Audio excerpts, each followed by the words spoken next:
Hello guys, welcome to RP academy. तो दोस्तों, आज हम लोग अपना लास्ट पार्ट करने वाले हैं फाइनेंशियल मार्केट का। तो यहाँ पर जैसा कि आप लोग देख सकते हैं, फॉरेक्स मार्केट्स की बात हो रही है। फॉरेक्स मतलब फॉरेन एक्सचेंज। फॉरेन एक्सचेंज मतलब अब यहाँ पर फॉरेन करेंसीज को हम एक्सचेंज करते हैं। फॉरेन करेंसीज किसी भी पर्सन को क्यों चाहिए होती हैं, या किसी कंट्री को सॉरी क्यों चाहिए होती हैं? तो आपको भी पता है, यहाँ पर अगर हमें बाहर घूमने जाना है या एडमिशन्स लेने हैं किसी दूसरे कॉलेज यूनिवर्सिटीज में, या मेडिकल ट्रीटमेंट चाहिए, या फिर किसी को हमारी कंट्री में यही सब चीजें करनी है अलोंग विथ ट्रेड, तो यहाँ पर हमें क्या करना होता है? या तो हम अपनी करेंसीज को सेल करते हैं और उनकी करेंसीज बाई करते हैं, या वाइस वर्सा।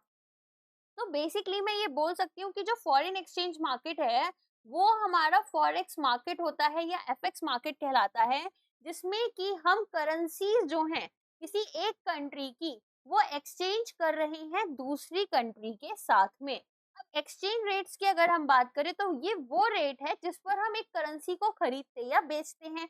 जैसे करेंटली अगर मैं बात करूं, तो इंडियन करेंसी जो है वो डॉलर के अगेंस्ट काफी ज्यादा आप देखेंगे कि खराब हाल में चल रही है।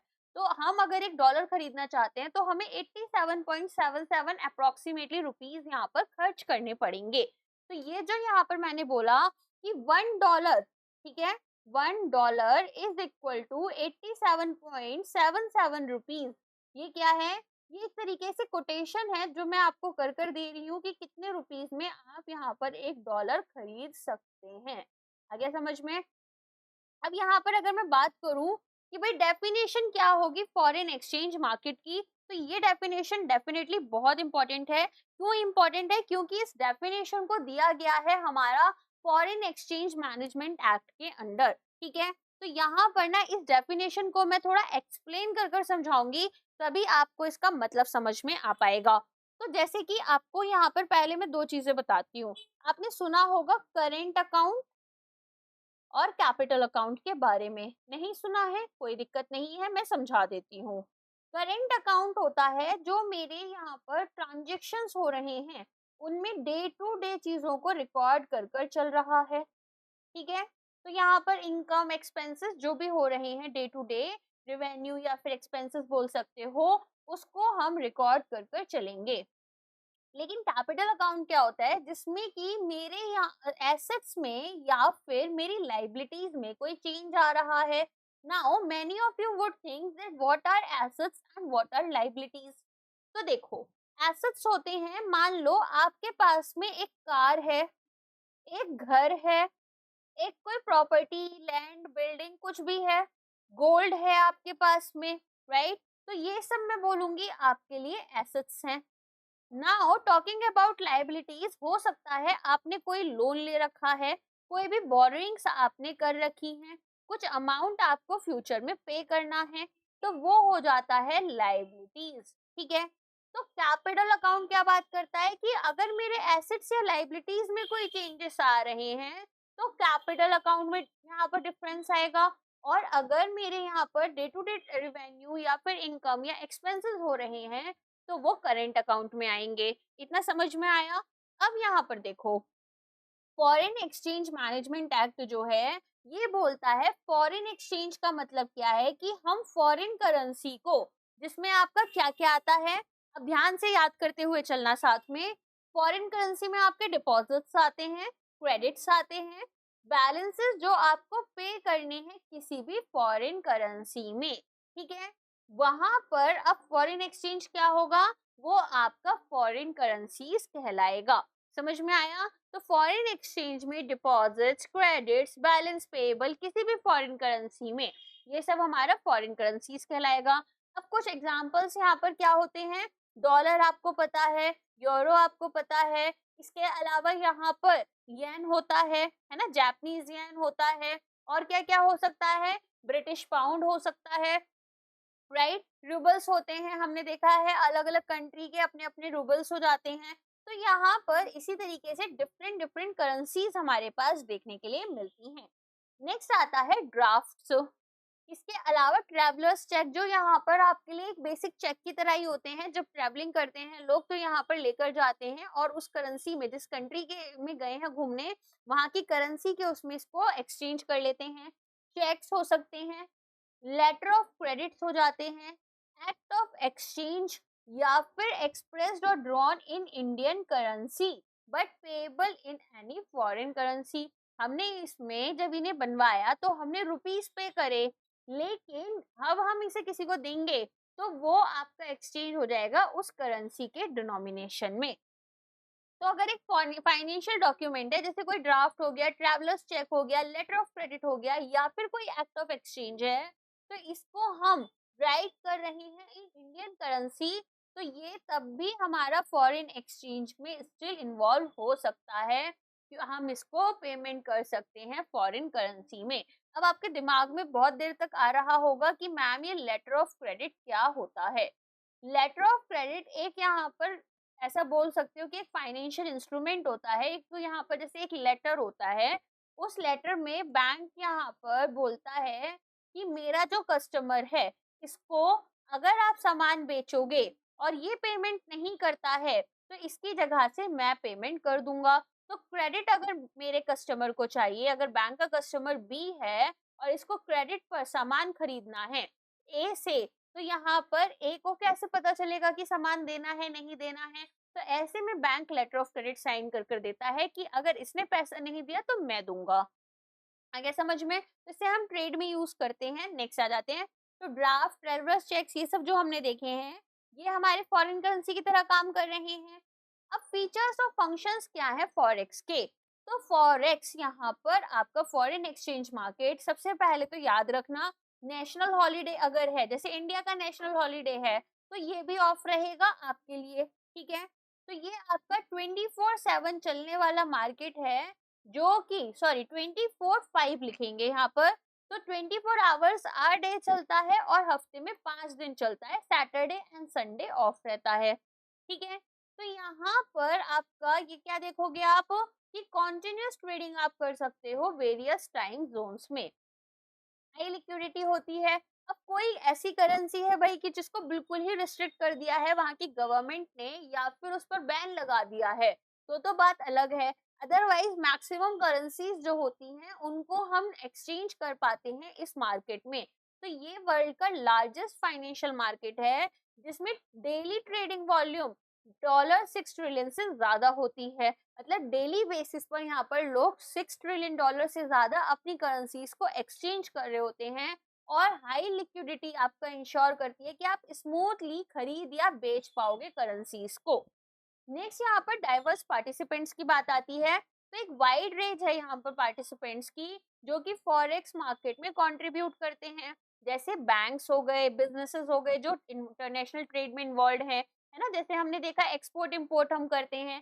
सेंट्रल बैंक्स हो गए, हमारी कंट्री में आरबीआई के पास कितना फॉरेन एक्सचेंज है, क्वार्टरली वो रिपोर्ट निकालता है कि कितना फॉरेन एक्सचेंज है, डॉलर्स कितने पास हैं, यहाँ पर आईएमएफ में कितना कोटा है। तो सेम चीज हम देखेंगे कि भाई यहाँ पर आपका हर एक कंट्री के सेंट्रल बैंक में आपको फॉरेन एक्सचेंज रिजर्व देखने के लिए मिलते हैं। इसके अलावा इन्वेस्टमेंट फर्म्स आपको देखने के लिए मिलेंगी, हेज फंड्स होते हैं, है ना, और रिटेल इन्वेस्टर्स जो कि यहाँ पर फॉरेक्स ब्रोकर्स के थ्रू काम कर रहे होते हैं। तो वाइड रेंज ऑफ प्रोडक्ट्स आपको देखने के लिए मिलते हैं, जैसे कि करेंसी के पेयर्स हो गए आपके, साथ में फॉरवर्ड फ्यूचर्स हो गए, या फिर ऑप्शन कॉन्ट्रैक्ट्स हो गए। फॉरवर्ड फ्यूचर ऑप्शन कॉन्ट्रैक्ट्स क्या है, ये आप डेरिवेटिव्स की वीडियो में जाकर देख सकते हो। फ्लोटिंग एक्सचेंज रेट्स होते हैं, तो ये रेट्स आपके चेंज होते हैं डिमांड एंड सप्लाई के अकॉर्डिंग। किसी भी कंट्री की पॉलिटिकल स्टेबिलिटी कैसी है, कोई भी कंट्री यहाँ पर, जैसे अब रशिया और यूक्रेन का वॉर हुआ तो आपने देखा होगा कि करेंसीज इनकी एकदम नीचे चली जाएंगी।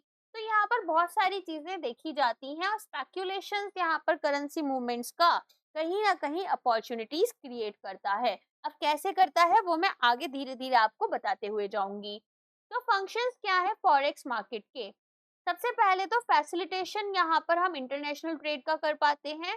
तो यहाँ पर आप देखेंगे कि जो बिजनेसेस हैं वो किस चीज पर रिलाय कर रहे हैं, वो रिलाय करते हैं फॉरेक्स पर। क्यों रिलाय कर रहे हैं ये लोग फॉरेक्स पर?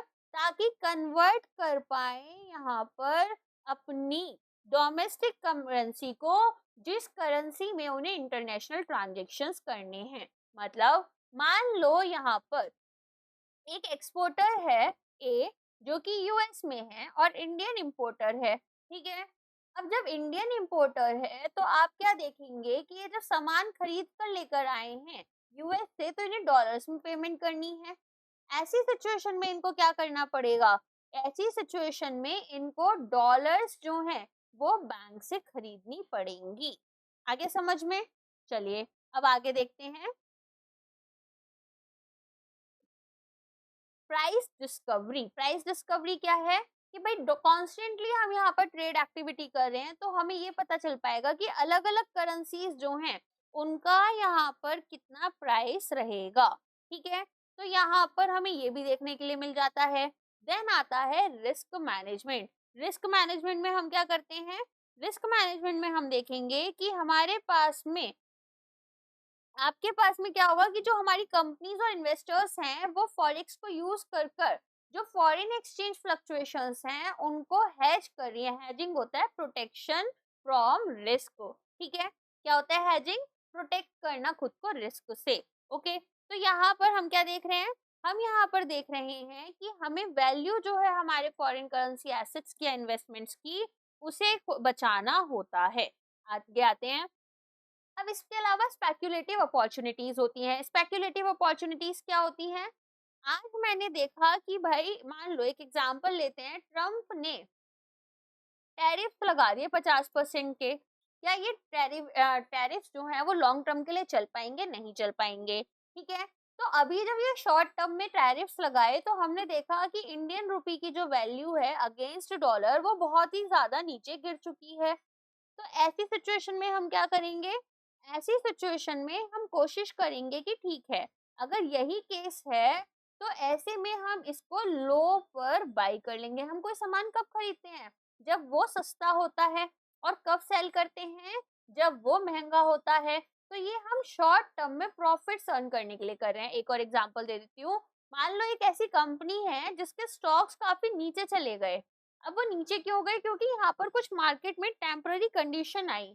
लेकिन आपको पता है कि इस स्टॉक का प्राइस एटलीस्ट यहाँ पर 150 रुपीज होना चाहिए, और किसी वजह से 100 रुपए है। तो आपने जल्दी से उस स्टॉक को खरीद लिया।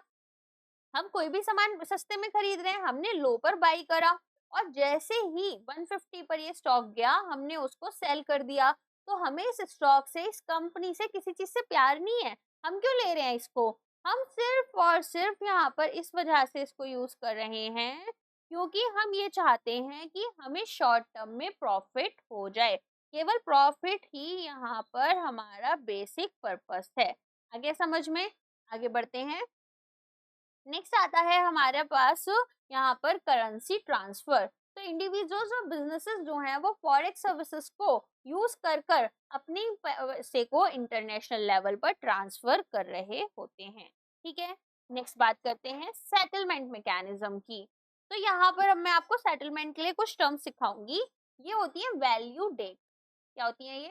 Value date. वैल्यू डेट का मतलब है कि आज यहाँ पर मान लो मैंने कोई सामान खरीदा, तो सेटलमेंट उसकी कब हो रही होगी?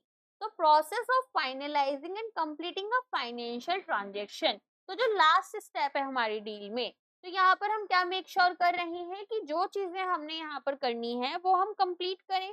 तो यहाँ पर आपके अलग अलग टर्म्स आते हैं। जैसे सबसे पहले आता है रेडी। रेडी या फिर कैश। तो यहाँ पर मेरा पूरा जो ट्रांजेक्शन है वो एक ही दिन में कंप्लीट हो जाएगा। तो सेटलमेंट हमारा कब हो रहा है? सेम डे हो रहा है। इसको थोड़ा क्लीन राइटिंग में लिख देती हूँ।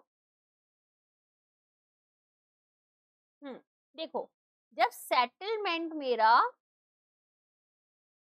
होगा on same day, same day होगा तो इसे बोलेंगे रेडी या फिर कैश। अगर मेरा सेटलमेंट जो है वो हो रहा है next day, next working day, तो ये क्या हो गया? अगले दिन को आप क्या बोलते हो? कल। इंग्लिश में बोलते हो टुमारो, तो इसे लिखते हैं हम टॉम। अगर ये मेरा नेक्स्ट वर्किंग डे के भी नेक्स्ट वर्किंग डे होना है, दैट इज 2 days आफ्टर, है ना। तो यहाँ पर अगर सेकेंड वर्किंग डे में होगा तो इसको बोलते हैं स्पॉट। समझ में आया? और any other day after spot, अगर स्पॉट के बाद में किसी भी दिन हो रहा है, तरसों, उसके नेक्स्ट नेक्स्ट नेक्स्ट नेक्स्ट कभी भी हो रहा है, तो उसको बोलते हैं फॉरवर्ड। अब देखो, तो यहाँ पर सेटलमेंट मैकेनिज्म जो है फॉरेन एक्सचेंज में, इसको हम सेटल करेंगे एक या एक से ज्यादा वेज में, जैसे कि रेडी और कैश। तो सेटलमेंट जो है फंड्स का, वो हमारा सेम डे हो रहा है, that is on the date of deal.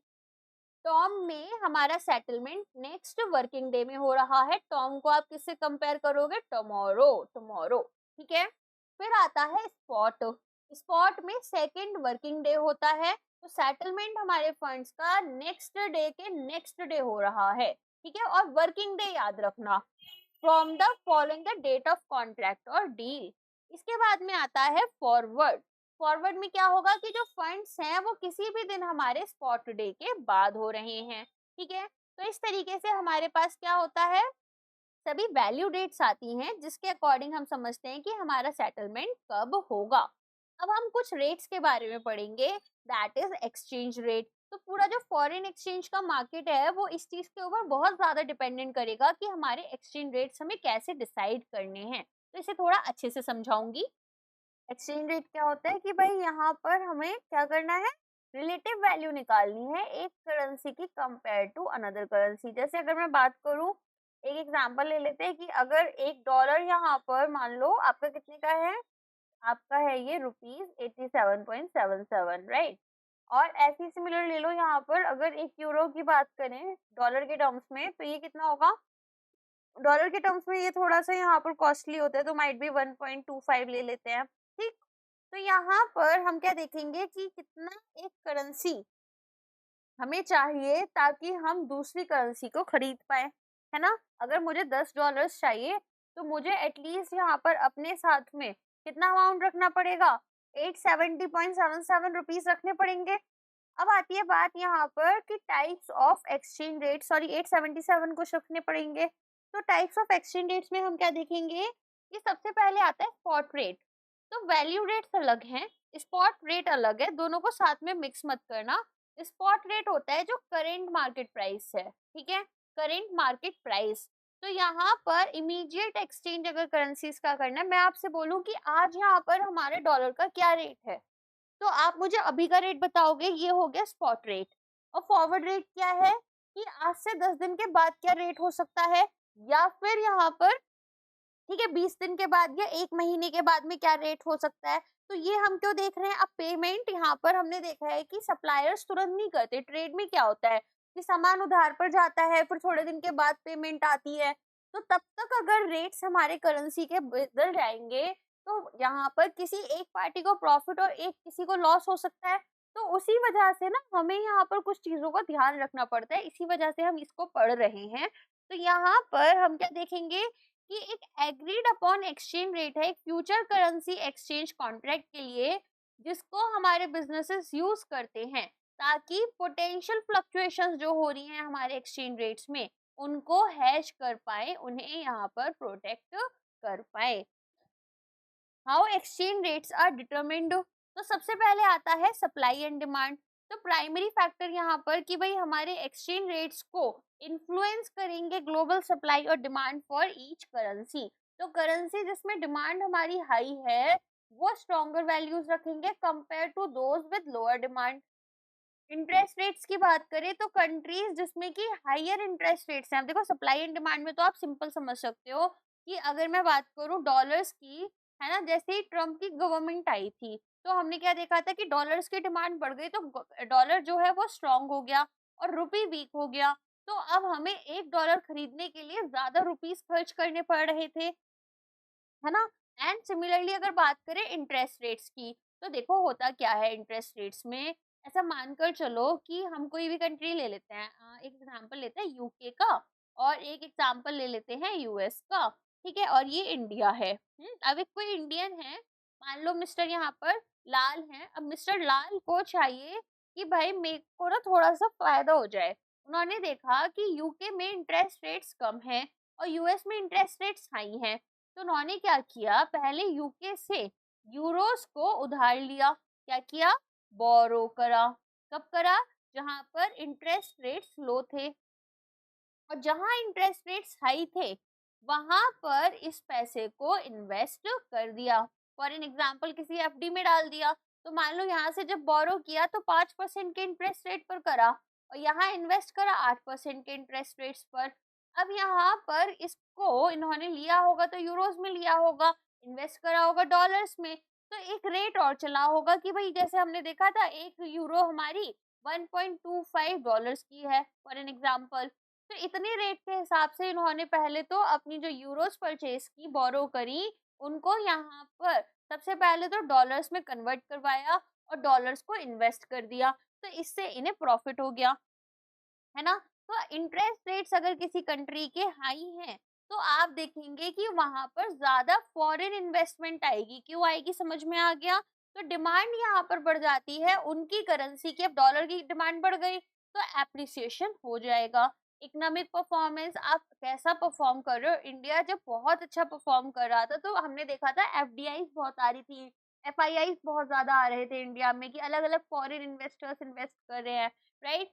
तो यहाँ पर सिमिलर चीज देखने के लिए मिलेगी। और जैसे ही ट्रम्प गवर्नमेंट आई, ट्रम्प का एडमिनिस्ट्रेशन आया, लोगों ने अपना अपना पैसा निकाला और यूएस में जाकर इन्वेस्ट कर दिया। तो एक कंट्री की ओवरऑल इकोनॉमिक स्ट्रेंथ कैसी है, वहां पर इन्फ्लेशन लेवल्स क्या है, पॉलिटिकल स्टेबिलिटी क्या है, ये सभी इसके एक्सचेंज रेट्स को इम्पैक्ट करते हैं। तो स्ट्रॉन्गर इकोनॉमीज यहाँ पर ज्यादा स्टेबल और पोटेंशियली अप्रिशिएटिंग करेंसीज रखती हैं। नेक्स्ट आते हैं गवर्नमेंट इंटरवेंशन पर। तो सेंट्रल बैंक जो हैं कुछ कंट्रीज में वो इंटरवीन करते हैं फॉरेन एक्सचेंज मार्केट्स में ताकि उनकी करेंसी की वैल्यू को यहाँ पर इन्फ्लुएंस कर पाए, ठीक है। तो यहाँ पर क्या होता है, जैसे आप देखेंगे चाइना है, तो चाइना का जो रेट है करेंसी का वो बहुत ज्यादा रिस्ट्रिक्टेड होता है, कंट्रोल्ड होता है। अगर हम इंडिया की बात करें तो इंडिया का भी पहले कंट्रोल्ड रहता था, फिर इन्होंने उसे पार्शियली कन्वर्टेबल बना दिया। इंडियन करेंसी कैसी है नेचर में, बताओ। इंडियन करेंसी जो है वो आपकी जैसे यू आपका मान लो डॉलर्स है, ये फ्रीली कन्वर्टेबल है, लेकिन रुपी नहीं है। क्यों, मैंने आपको दो चीजें पढ़ाई थी अभी थोड़ी देर पहले, कैपिटल और करेंट अकाउंट, है ना। तो ये जो करेंट अकाउंट है यहाँ तो हम फुल्ली कन्वर्टेबल रखते हैं इसको, लेकिन कैपिटल में हम किसी किसी चीजों पर इसमें रोक लगा कर चलते हैं, जैसे रियल एस्टेट हो गया, ठीक है। तो ये आप पढ़ोगे लिबरलाइज्ड रेमिटेंस स्कीम में, उसके लिए मैं एक अलग से वीडियो बना दूंगी। तो यहाँ पर अगर मैं भूल जाऊँ ना मुझे रिमाइंड करवा देना। तो यहाँ पर हमें क्या करना होता है, यहाँ पर हमें ध्यान रखना होता है इन्हीं सारी चीजों का। आगे समझ में, चलो अब आ जाते हैं वापस अपना, एक सेकेंड मैं कंफ्यूज हो गई थी, हाँ। अब इम्पोर्टेंस क्या है एक्सचेंज रेट्स की, तो एक्सचेंज रेट्स में आप देखेंगे कि हमारे पास में हमें इंटरनेशनल ट्रेड करना है अगर, तो उस इंटरनेशनल ट्रेड को करने के लिए हमारे पास में एक्सचेंज रेट सिग्निफिकेंटली इम्पैक्ट करेंगे इंपोर्टेड और एक्सपोर्टेड गुड्स का। मान लो डॉलर जब मैंने यहाँ पर डील की थी, ट्रेड डील की थी, उस टाइम पर डॉलर 85 रुपीज की थी, ठीक है। अब 87.77 की हो गई, तो अब मुझे ज्यादा रुपीस खर्च करने पड़ रहे हैं, करने पड़ेंगे नहीं करने पड़ेंगे। अब ऐसे में मेरे को खर्चा यहाँ पर ज्यादा बढ़ गया, मेरे एक्सपेंसेस बढ़ जाएंगे। कोई ऐसा तो है नहीं 50-100 रुपए का सामान खरीदा जाता है, हजारों लाखों का करोड़ों का सामान खरीदा जाता है, तो ऑफ कोर्स यहाँ पर बहुत इम्पैक्ट आ जाएगा। तो एक वीकर डोमेस्टिक करेंसी जो है वो एक्सपोर्ट्स को सस्ता कर देती है। अगर इंडिया से सामान जाता तो इंडिया के लिए तो एक्सपोर्ट सस्ते हो जाते, लेकिन जब इंपोर्ट करा हमने, जब खरीदा यूएस से सामान को, तो ये हमारे लिए महंगा हो गया। फॉरेन इन्वेस्टमेंट्स की बात करें तो एक्सचेंज रेट्स बहुत ज़्यादा अट्रैक्टिवनेस बढ़ाते हैं किसी भी पर्टिकुलर कंट्री में इन्वेस्टमेंट्स के लिए। ट्रैवल एंड टूरिज्म की बात करें तो जो कॉस्ट ऑफ ट्रैवलिंग है वो भी अफेक्ट होता है। तो अगर मान लो आप श्रीलंका की बात करो, है ना, श्रीलंका की जब करेंसी काफ़ी ज़्यादा यहाँ पर डूब रही थी, तो बहुत सारे इंडियंस घूमने गए थे श्रीलंका में। क्यों, क्योंकि कम खर्चे में ज़्यादा घूम पा रहे थे। तो एक स्ट्रॉन्गर डोमेस्टिक करेंसी जो होती है वो ज्यादा फॉरेन करेंसी आपको खरीदने देती है। तो आप यहाँ पर उन डेस्टिनेशंस में जाते हो जो कि पोटेंशियली चीपर हैं। तो factors determining exchange rate, several factors हैं जो कि एवर चेंजिंग डांस जो है हमारे एक्सचेंज रेट्स का बिटवीन करेंसीज उन्हें चेक करते हैं। अब एवर चेंजिंग डांस क्यों बोल रहे हैं, देखो फॉरेन करेंसी का जो रेट है ना वो हर माइक्रो सेकंड में चेंज होता है, ठीक है, एक्सचेंज रेट्स हर माइक्रो सेकंड्स में चेंज होते हैं। तो की प्लेयर्स कौन कौन से हैं जो कि यहाँ पर डिटरमिन करेंगे कि एक करेंसी की कितनी वर्थ होनी चाहिए। सबसे पहले तो जैसे हमने पढ़ा सप्लाई एंड डिमांड, तो यहाँ पर जितनी ज्यादा डिमांड होगी करेंसी उतनी ही स्ट्रांग हो जाएगी। अब एक एग्जांपल देती हूँ मैं, आरबीआई ने क्या किया था जब ट्रम्प की सरकार आई थी और ये पूरा चल रहा था ना वॉर वगैरह का सीन, उसी उसी बीच की बात है, मुझे एग्जैक्ट मंथ याद नहीं है। तो क्या हुआ, आरबीआई ने सडनली जो आरबीआई के पास डॉलर्स थे उन डॉलर्स को बेचना शुरू कर दिया। अब आरबीआई ने ऐसा क्यों किया था कि उन डॉलर्स को बेचना शुरू कर दिया? सिंपली यहाँ पर डॉलर्स की सप्लाई फॉरेन मार्केट में बढ़ाने के लिए, कि फॉरेन मार्केट में अगर सप्लाई बढ़ेगी तो डॉलर्स का रेट कम हो जाएगा। समझ में आया?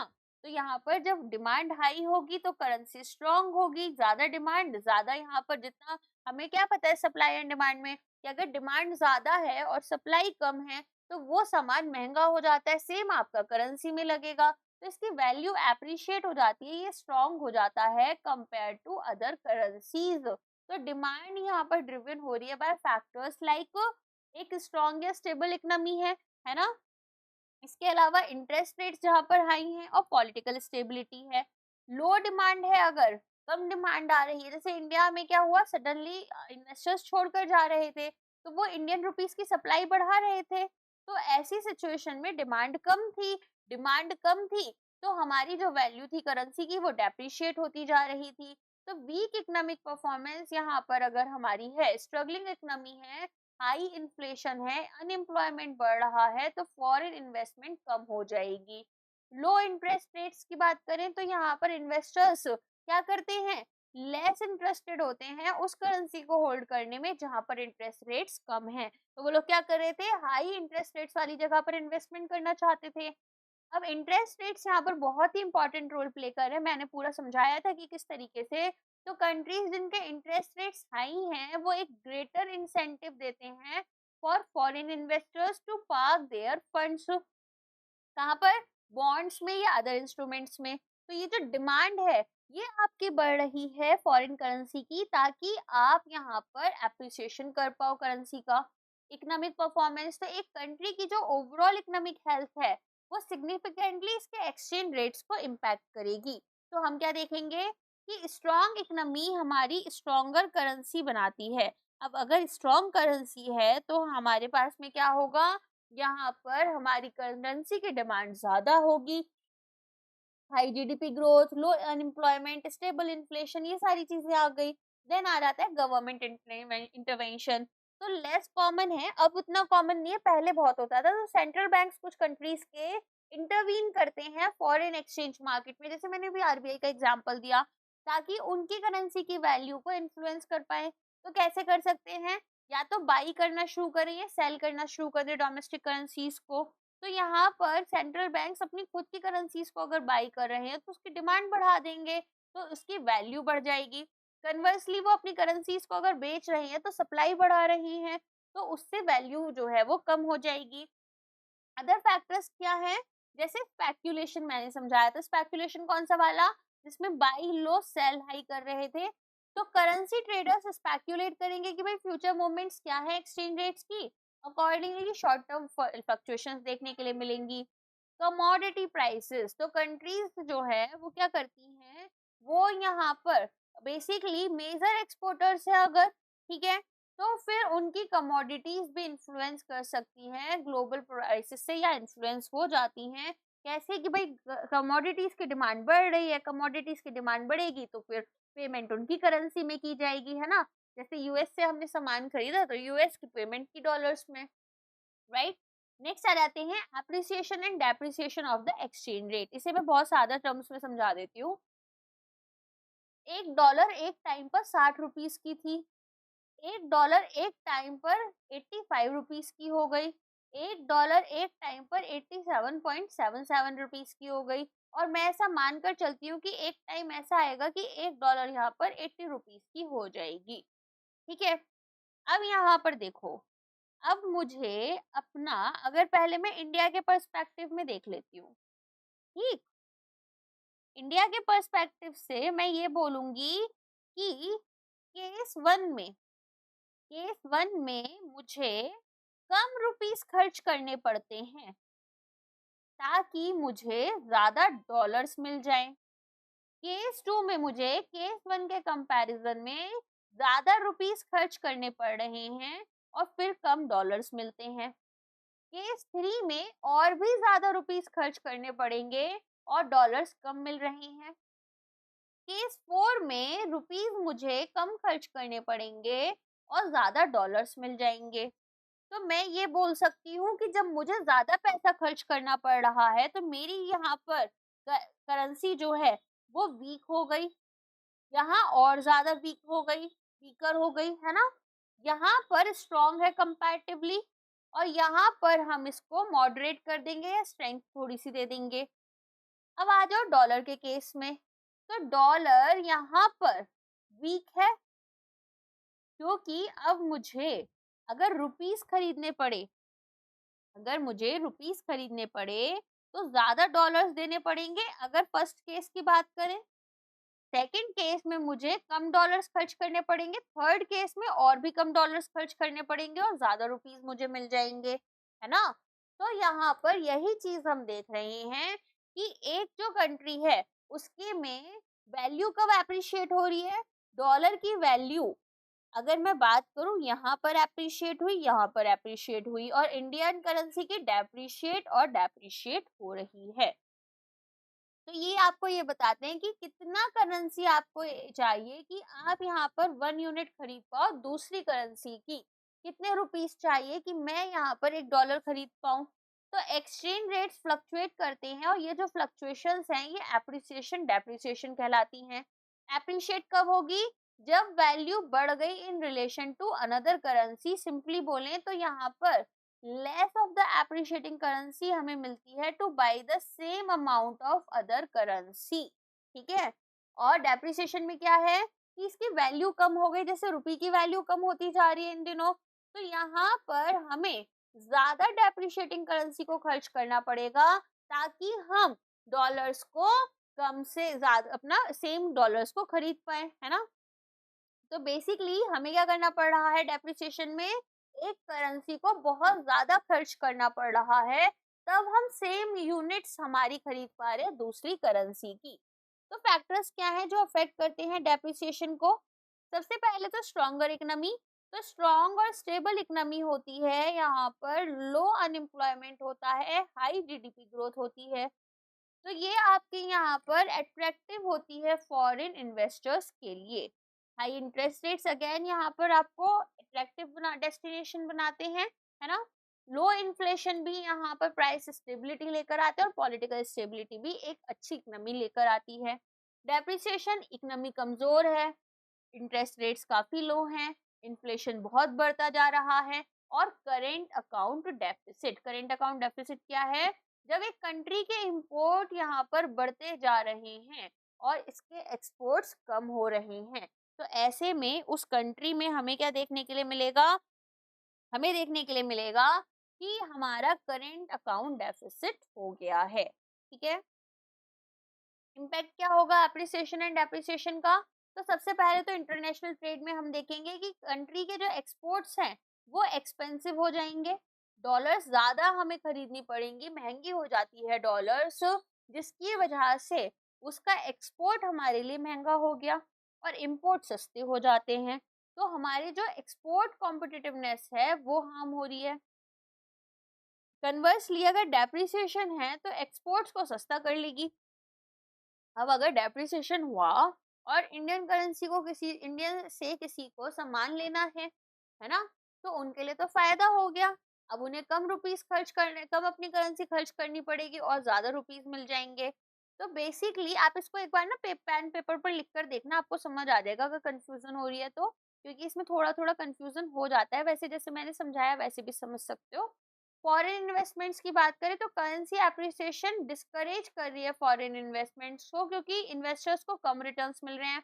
डेप्रिसिएशन में वाइस वर्सा हो रहा है। ट्रैवल एंड टूरिज्म में आप देखेंगे कि जहां पर स्ट्रॉन्ग करेंसी होती है वहां पर वो कंट्री ज्यादा एक्सपेंसिव हो गई, कम लोग जाएंगे एंड जैसे मैंने श्रीलंका का एग्जांपल दिया कि जिस कंट्री की करेंसी वीक है वहां ज्यादा लोग जाते हैं। आरबीआई का रोल क्या है फॉरेन एक्सचेंज मार्केट में? तो जैसा मैंने बताया कि सबसे पहले तो यहाँ पर एक मार्केट रेगुलेटर की तरह काम कर रही है। स्मूथ फंक्शनिंग हो फॉरेक्स मार्केट की इंडिया में, गाइडलाइन सेट करती है, इंटरवीन करती है जब भी जरूरत होती है, ताकि बहुत ज्यादा यहाँ पर वॉलेटिलिटी हमें देखने के लिए ना मिले हमारे एक्सचेंज रेट्स में। तो फॉरेन एक्सचेंज रिजर्व्स को मैनेज करने का काम है। इंडिया की इंटरनेशनल पेमेंट ऑब्लिगेशंस फुलफिल हो पाए इसके लिए यहाँ पर रिजर्व्स ये बनाकर रखती है ताकि इंपोर्ट बिल्स को सेटल कर लें हम और इंटरनेशनल पेमेंट्स कर पाए। एक्सचेंज रेट स्टेबल करने के काम आता है, जैसा मैंने आपको बताया था, तो ये यहाँ पर फॉरेक्स मार्केट में इंटरवीन करती है। बूस्ट करेगी इन्वेस्टर्स का कॉन्फिडेंस, तो यहाँ पर हेल्दी फॉरेन एक्सचेंज रिजर्व्स जो होते हैं वो कॉन्फिडेंस लेकर आते हैं इंडियन इकोनॉमी में। एक्सटर्नल ट्रेड एंड पेमेंट्स की बात करें तो यहाँ पर आरबीआई फॉर्म्युलेट और इम्प्लीमेंट करती है फॉरेन एक्सचेंज मैनेजमेंट एक्ट। कोई भी चेंजेस हैं तो आरबीआई करती है यहाँ पर, जिसकी वजह से रेगुलेट और फैसिलिटेट कर पाते हैं हम cross border trade and payments. बाकी फंक्शंस क्या हैं? आरबीआई मॉनिटर करेगी और एनालाइज करेगी ट्रेंड्स हमारे फॉरेक्स मार्केट में, ताकि पोटेंशियल रिस्क को चेक करे और नेसेसरी एक्शंस ले पाए। फिर ये दूसरे सेंट्रल बैंक्स के साथ में और इंटरनेशनल फाइनेंशियल इंस्टीट्यूशंस के साथ काम कर कर ग्लोबल फाइनेंशियल स्टेबिलिटी को प्रमोट करती है और कॉपरेशन को। तो एक टेबल है पूरी की पूरी जिसको आप यहाँ पर देख सकते हैं कि भाई यहाँ पर आपका क्या क्या चीजें, जैसा मैंने अभी बताया वही सेम बात है। अब नेक्स्ट आते हैं, क्या क्या रिस्क इन्वॉल्व है फॉरेक्स मार्केट में। रिस्क क्या होते हैं? यहाँ पर रिस्क का मतलब मेजरली होता है कि क्या क्या खतरा है कि हमें लॉस हो जाए। तो सबसे पहले आते हैं मार्केट रिस्क। अब मार्केट रिस्क क्या होता है कि भाई प्राइसेस जो हैं किसी सामान के वो बढ़ या कम रहे हैं, हम फॉरेक्स पढ़ रहे हैं तो करेंसी के जो रेट्स हैं वो फ्लक्चुएट होते हैं, काफी वॉलेटाइल होते हैं नेचर में, और यहाँ पर इसी की वजह से हम क्या देखेंगे कि कहीं ना कहीं मार्केट रिस्क हमें एक्सपीरियंस करने के लिए मिलता है। तो ये जो फ्लक्चुएशंस हैं, मान लो यहाँ पर पॉजिटिव हो गई, हमारे फेवर में हो गई तो हमारे लिए अपॉर्चुनिटीज लाएंगे, और हमारे फेवर में नहीं हुई तो हमारे लिए लॉसेस लेकर आती हैं। तो अनएक्सपेक्टेड इकोनॉमिक न्यूज आ जाती है, कोई पॉलिटिकल इवेंट हो जाता है, नेचुरल डिजास्टर्स आते हैं, तो हमारी जो एक्सचेंज रेट्स हैं वहां पर शार्प मूवमेंट्स देखने के लिए मिलती हैं। नेक्स्ट आ जाओ लिक्विडिटी रिस्क। लिक्विडिटी रिस्क क्या होता है? लिक्विडिटी हमारी एबिलिटी कि हम अपने पास में जो भी करेंसी है उसको कैश में बिना किसी वैल्यू लॉस के खरीद पाए, कैश में कन्वर्ट कर पाए। जैसे मेरे पास में अभी $1 है 85 रुपीज की, ठीक है, तो यहाँ पर अगर उसे कल बेचने जाऊं तो उसकी वैल्यू 85 के अराउंड ही रहे, ऐसा ना हो बहुत ज्यादा चेंज हो जाए कि मुझे लॉस हो रहे हैं। तो सिग्निफिकेंट चेंज नहीं आना चाहिए in the value of the asset. तो मेजर करेंसी पेयर्स जैसे यूएस डॉलर और यहाँ पर यूरोज हो गए, ये हाईली लिक्विड होते हैं, इजी एंट्री और एग्जिट मिल जाता है ट्रेड्स में। क्यों? क्योंकि काफी डेवलप्ड कंट्रीज हैं, ट्रेड में काफी अच्छी चलती हैं, पॉलिटिकल स्टेबिलिटी देखने के लिए मिलती नहीं है। लेकिन जो लेस कॉमन करेंसी पेयर्स हैं, अब मान लो यहाँ पर आप चले जाओ वेस्ट एशिया की कंट्रीज के साथ में, तो वो इलिक्विड होती हैं, बायर्स और सेलर्स उन्हें क्विकली कन्वर्ट नहीं कर पाते। फिर आता है लेवरेज रिस्क। तो यहाँ पर अब आपके पास में अगर कोई लार्जर पोजीशन है मार्केट में और आपके पास कैपिटल कम है तो दिक्कत हो जाएगी। मतलब एक एग्जांपल दे देती हूँ मैं इसके लिए, ऐसे समझकर चलना है इसको बहुत ध्यान से, ठीक है। मैंने आपको बताया था लोग क्या कर रहे थे, यूरोस को यहाँ पर बोरो कर रहे थे और डॉलर्स में इन्वेस्टमेंट्स कर रहे थे ताकि लॉन्ग टर्म में बेनिफिट्स हो उनको। बताया था ये वाला कहानी मैंने। अब लेवरेजिंग क्या होता है? लेवरेजिंग होता है यहाँ पर पहले आपने बोरो किया, देन आपने इन्वेस्ट करा। जब आपने बोरो करा और फिर आपने इन्वेस्ट करा और किसी वजह से यहाँ पर जहां आपने इन्वेस्ट किया वहां पर रेट्स नीचे गिर गए तो आपको होगा लॉस। अब एक पर्सन है जिनके पास में अपने खुद के 100 रुपीज हैं, ठीक है, अपने खुद के 100 रुपए हैं, उन्होंने ये 100 रुपीज इन्वेस्ट करे, साथ में 10 रुपीज बोरो कर कर भी इन्वेस्ट करे, ठीक है। अब 110 रुपीज उन्होंने इन्वेस्ट करे, किसी वजह से यहाँ पर मार्केट में लॉस हुआ, जिसकी वजह से इन्हें 10% का लॉस हो गया। कितना लॉस हुआ इन्हें? 10% का लॉस हुआ। तो ऐसे में अब इनके पास में 110 रुपीज में से 11 रुपीज का लॉस हो गया। तो ये जो 10 रुपए इन्होंने बोरो किए, ये तो इन्होंने पूरे के पूरे खो दिए, और अपनी खुद की कैपिटल से भी 1 रुपी कम हो गया, है ना। सिमिलरली मानकर चलो और लॉस हो गया इनको। फॉर एन एग्जाम्पल इनको यहाँ पर 20% का लॉस हो गया। तो 20% के लॉस में 10 रुपीज तो ये वाले गए, और 10 यहाँ पर पूरे के पूरे इनके अलग से चले गए, है ना। 22 रुपए ही गए टोटल, तो 12 रुपीज ले लो यहाँ से जो गए। तो ऐसी सिचुएशन में क्या हो रहा है, इनकी खुद की कैपिटल भी जा रही है और इनके ऊपर लाइबिलिटी भी बनती जा रही है। तो इसका मतलब है कि आपने एक लार्जर पोजीशन ली। देखो पोजीशन लेने का क्या मतलब होता है, दो पोजीशंस होती हैं, कंफ्यूज नहीं हो तो पहले ही बता देती हूँ मैं आपको। पोजीशंस क्या होती हैं? एक होती है ओपन पोजीशन, ठीक है।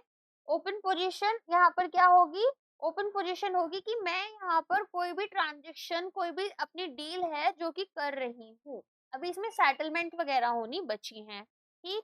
एक होती है शॉर्ट पोजीशन और एक होती है लॉन्ग पोजीशन।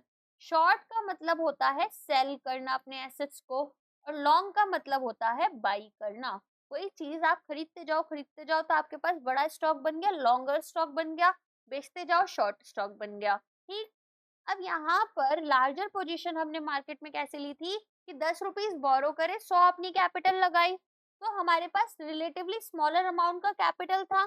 तो अगर लेवरेज करेंगे तो प्रॉफिट्स भी बढ़ जाएंगे। अगर प्रॉफिट्स बढ़ते हैं, यहाँ पर मान लो 10% का प्रॉफिट बढ़ता है ना, तो 110 रुपीज में मुझे और 10% एक्स्ट्रा मिल जाता, लेकिन साथ में मेरे लॉसेस भी तो बड़े हो गए। तो एक स्मॉल मूव हमारी पोजीशन में हमारे सिग्निफिकेंट लॉसेस भी करवा सकता है। देन आता है counter party risk. Counter party risk क्या होता है? अगर बी यहाँ पर, ठीक है, बी यहाँ पर बोरो कर रही है ए से, और ए ने कुछ पैसा दिया, लेकिन बी फिर वापस नहीं कर पाई ए को, तो यहाँ पर मैं बोलूंगी काउंटर पार्टी रिस्क कि एक पार्टी अपना बोरोड अमाउंट वापस रीपे नहीं कर पा रही है। तो जब हम फॉरेक्स ट्रेड कर रहे हैं तो एक कॉन्ट्रैक्ट है डीलर या ब्रोकर के साथ में कि हम बाई या सेल करेंगे करेंसी को, तो यहाँ पर काउंटर पार्टी जो है वो अपनी ऑब्लिगेशंस पर डिफॉल्ट कर जाए। मैंने मिस्टर ए से बोला कि आपके पास में रुपीज हैं, मेरे पास डॉलर्स हैं, आप मुझसे डॉलर्स ले लो और आप मुझे रुपीस दे दो। उन्होंने बोला ठीक है, आप मुझे डॉलर्स दे दो।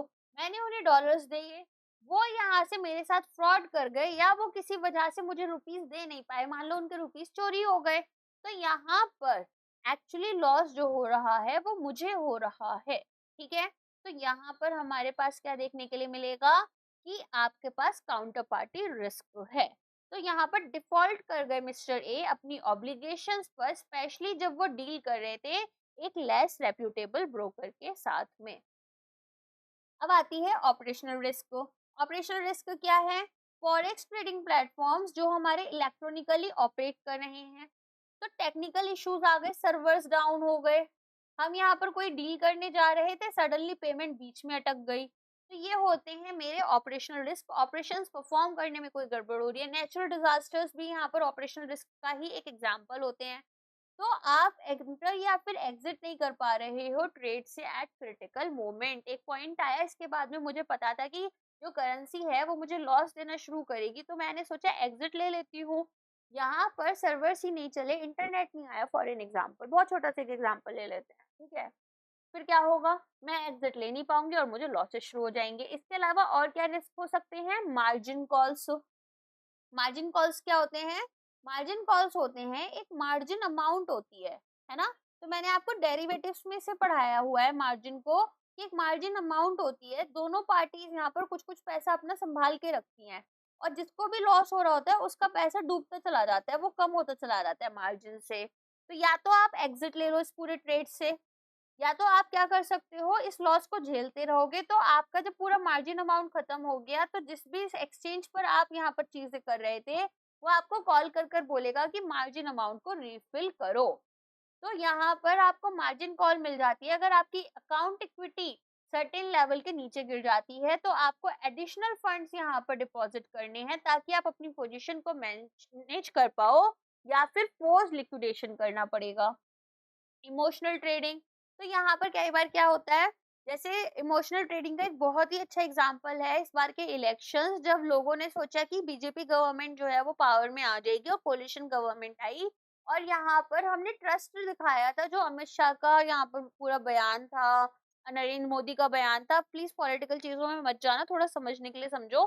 तो लोगों ने अपनी, ऐसा नहीं कि बहुत ध्यान लगाया, दिमाग लगाया, लोगों ने बस उनकी बातें सुनी और पैसा लगा दिया, तो वो कहीं ना कहीं इमोशन बेस्ड था।